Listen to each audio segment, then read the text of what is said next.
嗨，大家好，欢迎来到今天的视频。首先，在开始今天视频之前呢，先祝大家圣诞节快乐 ，Merry Christmas。然后我今天也很应景的穿了一个大红色的毛衣，希望大家看这支视频的时候能够感受到那种过节日的气氛吧，就红红火火的，开开心心的。那么今天是想和大家分享一下我的大衣合集。其实我在上一支视频里已经和大家大概的分享过了，我会如何去挑选大衣和会看的一些点。之所以把它分为两支视频来分享的原因，是因为我觉得其实很多大衣它看的点都是非常一致的，所以就想说提前先和大家拍一个非常干货向的视频，总结向的视频，然后再和大家分享大衣的合集，这样我在分享的时候呢也比较快速一点，就大家可以很快的 get 到我说的那个点。那么我今天想和大家分享的是有13件大衣，其实也不全部都是大衣，有一部分是属于像那种皮毛一体的外套，其实我觉得都算是冬季外套的一个合集。那就让我们开始今天视频吧。那么今年我最喜欢的一件大衣就是我现在手里的这一件，它是来自一个叫 ENOR 的一个韩国的小众设计师品牌。那么这一件之所以是我今年最喜欢的一件呢，就是因为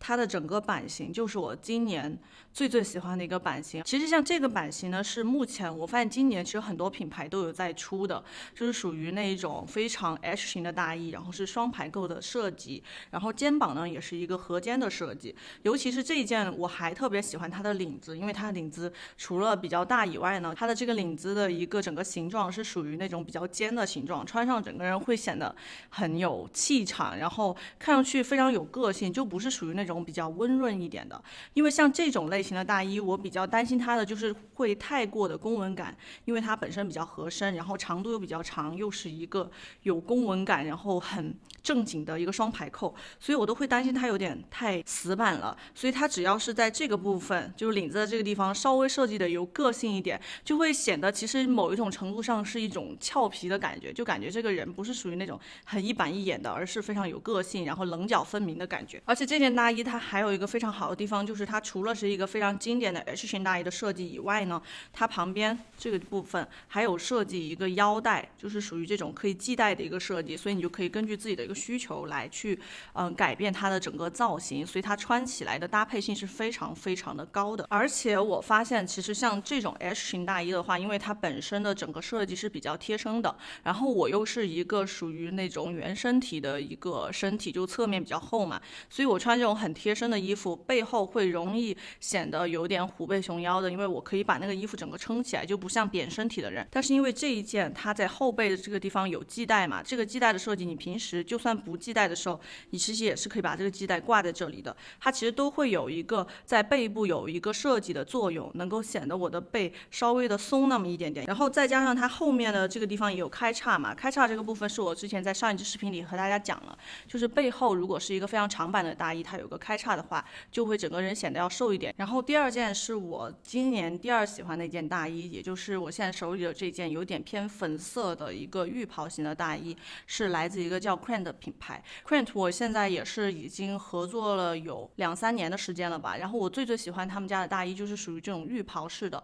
因为我觉得他们家的浴袍式大衣就是有很多种不同的选择，然后材质也非常好，比如说像我现在手里的这件就是属于80%的羊毛，然后再加上20%的羊绒，对比它整体的价格的话，这件大衣就是非常划得来的，而且它的长度也很长。尺码的话呢，我是选的他们最大的一个尺码，因为我比较喜欢这种浴袍的大衣，穿上就比较 oversize 一点，就算它的袖子比较长，我也是希望它是可以卷起来的，这样卷起来的话，整个人会显得你在穿这件大衣的时候好像比较松垮的， oversize 一点的话就会显得人比较瘦小一点。觉得浴袍大衣的话，偏向于我就不建议大家去买价格非常低的一些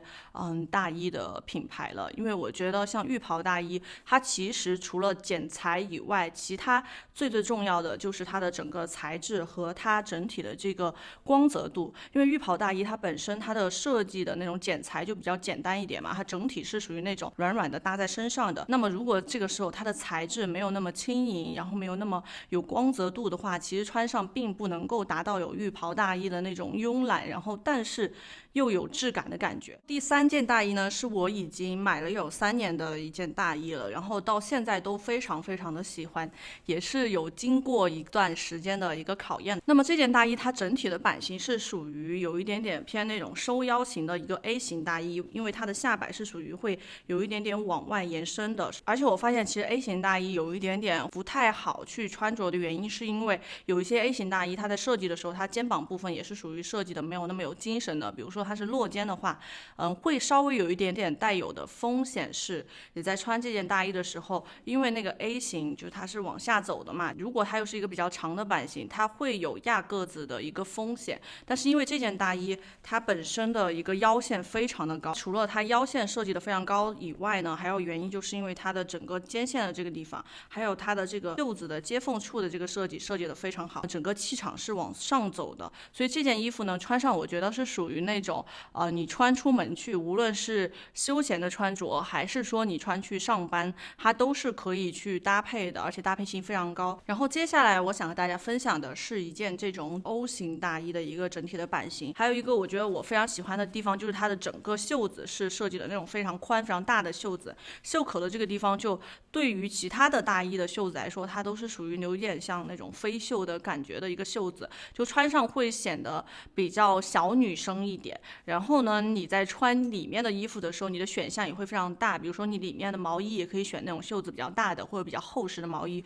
都可以塞进这件大衣里面。而且这件大衣它也不会显得你比较魁梧，因为它在这里还有一根腰带，所以你可以根据自己的一个需求来系这个腰带。但是这件对于那种如果你有那强迫症的人的话，你可能会穿上有一点不舒服的原因，就是因为它的这个带子只有一边有，就是只在右边的那个地方有一个口袋，左边是没有的。然后接下来我想和大家分享的是我今天推荐的大衣里面最贵的一件，就是这件 Max Mara 的101-801，是我在也买了可能2-3年的一个时间了，就还挺长的一段时间。但是这件大衣其实我穿的非常的少。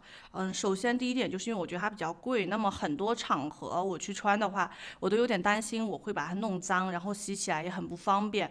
再加上我现在住在农村里面，就大部分出门有时候是去逛逛超市啊什么的，就比较少有这种场合穿它嘛。还有一点就是因为这件大衣的尺码我当时买的有点小，因为我当时是找的那种代购，也是我自己犯的一个错误吧，就是我当时没有去专柜里面试，结果收到之后呢是刚刚好合身的一个大小，所以我穿上的时候呢就不能穿特别厚的衣服在里面，所以它有一定的局限性。还有一点是，其实我觉得这件大衣是因为它不太适合我的原因吧，虽然它在这里还有一个腰带，但是这个腰带再加上它这个扣子的部分，它的这个扣子的存在感其实非常强。那么我扣上之后呢，这个扣子其实最下面的那个扣子也是可以把它露出来的。然后我现在自己工作了以后呢，也没有办法去买，因为这件大衣是我之前在上大学的时候还在花生活费的时候买的，就那个时候还是挺不懂事的吧，就觉得没有那个钱的概念，但是自己工作了之后就发现赚钱其实还是挺难的，然后现在也就比较去省着点花，然后比较理智的去看待花钱这件事情了。然后接下来的这件大衣也是我今年非常喜欢的一件大衣，而且它整体的版型、它的设计、穿上的效果都是跟其他的大衣完全不一样的，而且你穿上就能够有很不一样的一个有设计感的感觉，所以你其实并不需要在其他的搭配上花太多的功夫。我的意思就是说，比如说你真的穿的非常普通，你搭上这件大衣，就别人你穿出去就已经和大家不一样了。就是我现在手里的这件墨绿色的310他们家的大衣，反正310他们家的衣服，我每一次就是他们给我寄新的衣服过来，我都是从来都没有担心过他们的质量的，质量真的是非常好，然后对得起他们的价位。然后这件大衣呢是他们今年冬天的一个新款嘛，我之前在他们黑五打折的时候已经和大家分享过了，尤其是它的这个肩线部分的设计我非常喜欢，它就是属于那种有垫肩设计，然后整体穿上会比较宽一点，而且它这件大衣是没有那种垫肩的一个真实的垫肩在里面的，所以它并不会把你的肩膀往上抬，就不会显得我脖子比较短，因为把肩膀往上抬了就会反而显得我的头跟我的肩膀的距离缩短，就会显得脖子更加的短。而且这件衣服它有非常多种的穿法，因为它下面这个橄榄绿的一个颜色的这一片它是可以拆下来的，这里是拉链，你就直接拆下来就好了，它就可以变成一个比较短的一件大衣，再加上它的后面的这个部分还有一个带子在这个地方，所以你这件衣服的话，如果要按它的一个不同的变化，是属于有很多种变化。但是这件大衣需要注意的是，如果果这件大衣它不是一个属于这种比较垫肩的一个宽的设计的话，我其实就不太能穿了。比如说它是一个比较落肩的呀，然后或者无肩线的，或者合肩的，我穿上其实都会有点奇怪。原因就是因为它的这个领子的部分是属于这种比较偏小的领子，对比它这个肩膀的话，它这个领子大概都有1/4吧。如果它是一个正常的肩线，大概在这边，它也就是1/3的这样的一个宽度的领子，其实对于我来说是不合适的，我穿上是会有点显脸大。但是好在它是一个宽肩的设计，所以我穿上呢，因为宽的肩膀就会显得我的肩膀更宽，然后头对比起来头就会更小，所以我对领子的要求也会降低一点点。然后接下来的这件大衣是我为今年的元旦、圣诞还有春节准备的一件大衣，是来自 Petty Studio 的，然后也是我选款的一件大衣。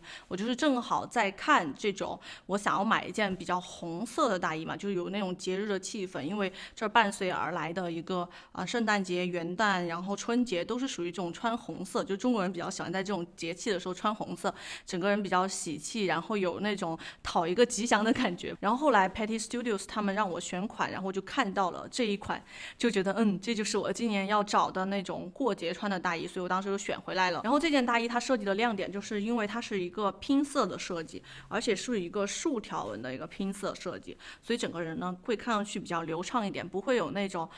一块一块的拼色那种有点压个子的感觉。内衬的话呢，我觉得是很多的拼色大衣可能会忽略掉的一个地方，就可能很多它外面的颜色做得非常好，但是内衬的颜色可能是一个败笔，或者说它没有能够把外面的颜色烘托出来。但是这件大衣它的内衬颜色真的非常非常的好看，它是能够把整件大衣的拼色给抬起来的一个颜色，因为它本身这种内衬就是属于比较滑面的、比较亮嘛，然后它其实和这旁边的这个梅子的那种偏紫的颜色是属于同一个色系，只是它要稍微更深一点，然后再搭配有光泽度的这种材质，它就会显得更加有光泽。然后接下来的这件大衣也是属于那种买一件顶2件的大衣，因为它的那个整体的穿法也是非常多样的。这件大衣也是我之前在那个黑五的那个折扣的视频里面和大家分享过的嘛，我真的非常非常的推荐。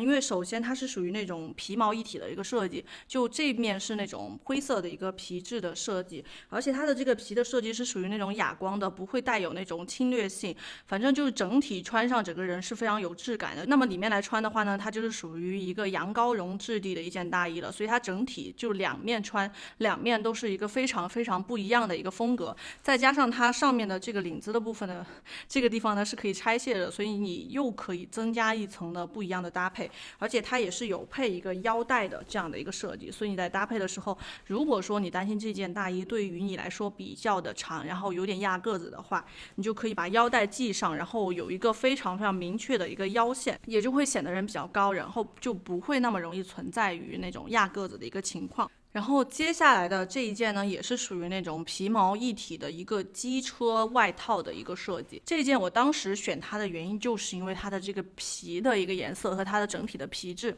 虽然它是一个整体的整件衣服都是属于人造的一个材质嘛，但是它的这个皮呢，就是属于那种做的还蛮好的一个皮，就你远看的时候，其实并不太能够看得出来它的这个皮质是属于人造皮，而且它上面也是属于做了那种小小的，就是正常的皮质的一些做旧的效果，而且它也是偏哑光的一个皮质，大家可以看到它整体的一个质感是非常非常好的。其实我觉得现在的那种人造皮革是做的越来越好了，就很多的质地然后质感都越来越向真实的皮质去靠近，而且它这件的版型是属于那种男女都可以穿的，反正这件我买回来是我和汤圆都有在穿的。然后接下来的呢是2件熊大衣，都是来自310 Mood。其实我也已经分享过很多很多次他们家的这个熊大衣了嘛，是他们最最经典的一个冬天的外套。那么之所以我一直都非常喜欢的原因，是因为他们家的这个熊大衣真的是有在真实的保暖的。因为我其实之前也有在那种快时尚品牌里面买过那种熊大衣，其实大家也都知道，真的非常非常的不保暖，就是属于那种风一吹进来，然后就风就直接吹到肉里面了，非常非常的冷，其实它的抗寒能力是非常低的。但是呢，像310他们家的这件熊大衣真的就是非常的暖和，是属于说是可以穿去阿拉斯加的。因为有一年我们去阿拉斯加的时候，我就穿的是这件大衣，真的就是完全在阿拉斯加都可以穿着，而且也不透风。那么这一件是我应该有了3年的一件熊大衣了，是他们的一个经典款。就是属于这种比较直筒的一个版型，然后是这种小翻领的设计。但是我在穿这件大衣的时候，因为我其实不太适合这种小翻领的一个设计嘛，所以我在穿的时候我都是会把领子这个部分稍微打开一点的，或者直接把它敞开穿。那么今年呢，他们就出了这一款机车款的一个熊大衣，我就觉得相比经典款的话，对于我自己个人的风格来说，这一件会更加的适合我一点，因为它机车款这个地方就是领子是属于这种像刚刚那个机车大衣一样的一个设计嘛，可以立起来，然后这边有个扣子扣过来。然后接下来是想和大家分享2件这种比较薄的，然后比较短款一点的大衣。我觉得它就偏向于比较适合生活在比较温暖的一些地方的朋友。就比如说我发现有很多广东的朋友给我留言说，他们今年的冬天非常非常的暖和，20度，然后我就觉得就可以去穿这种比较短版一点的一些算是大衣材质的一个外套，你就又可以像是真正的在过冬，但是又不会说去穿那么厚的一件大衣嘛，因为你完全不需要。然后这件呢是来自一个叫 Mute by JL 的一个品牌。那么这件外套我最喜欢的一个部分其实是它的一个材质，因为它是属于那种马力奴羊毛的这样的一个材质。然后其实马力奴羊毛对比其他的那种普通的羊毛来说呢，它的整个毛就会比较软，然后比较细比较长，所以穿上呢就会更加的有那种毛茸茸的一个感觉，摸起来也会更舒服，也比普通的羊毛要更加的保暖。而且这一件它整个颜色和版型我也是非常喜欢的，因为它前面的这个地方是属于有一个这种口袋的，像这种胸前有2个口袋的设计的话呢，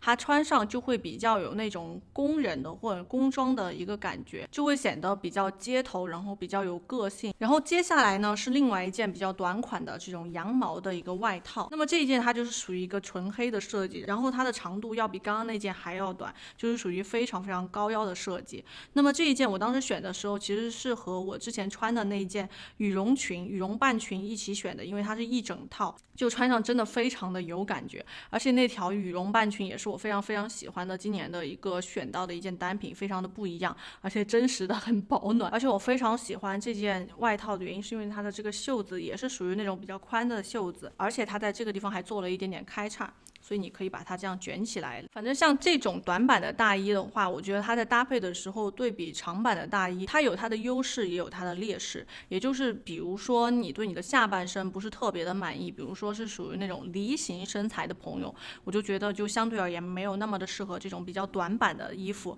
因为你在下半身的一个穿搭里面限制性会非常强，而且没有办法把这种短版的大衣的这种衣服的一个优势给完全的使用到。因为像这种短版的大衣，它主要的优势就是因为它可以把你的腿部线条完全露出来，所以如果你的腿是属于相较而言比较细的，就是属于那种比如说你腰上有肉或者上半身比较有肉，但你的腿非常细的朋友的话，穿这种衣服就会非常非常的好看，就可以把上半部分不满意的地方完全的挡住，但是下半部分完全的露出来的话，就会让别人觉得你更加的瘦，而且腿部的线条也会非常的完美。然后好了，这就是我这一次想和大家分享的13件的冬季的外套，几乎都是一些大衣。那么我这一次没有把羽绒服放进来的原因，是因为我之前其实做过一期那个长版的 Nike 的羽绒服的一个穿搭嘛。那么其他的羽绒服其实我还有一件 Canada Goose， 但是我那一件是我之前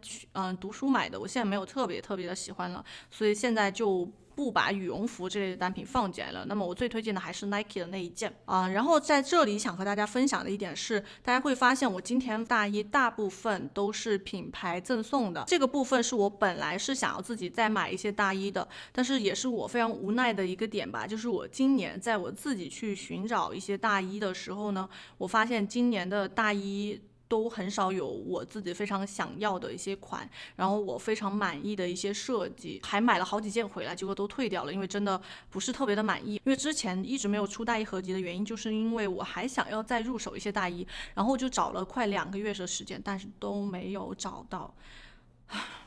心塞，主要的原因就是因为有很多，比如说我目前拥有的，然后品牌赠送给我的大衣，我非常满意的，我就不会再去重复的买同样的款了嘛。那么我其他的想要的款呢，我又没有办法找到我非常满意的，所以这一次的大衣合集就很多都是品牌赠送的，但真的都是我非常推荐的款。然后这就是今天的视频，希望大家喜欢今天的视频，那我们下次视频再见，拜拜。